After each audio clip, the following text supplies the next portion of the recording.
Professional actors usually hire agents to get them gigs. The agents in the Santa Claus world are usually websites or organizations such as Gig Salad or Nationwide Santas, IBRBS, Forbes, etc.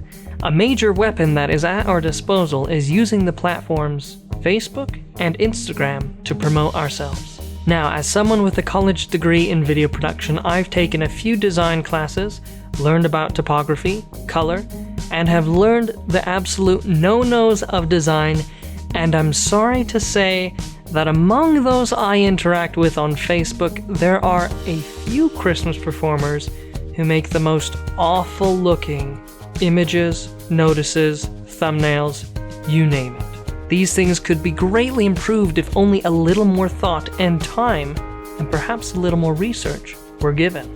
Before I go any further, I must add that if you don't know how to use Photoshop, don't think that Microsoft Paint or Word are a fitting graphics making program.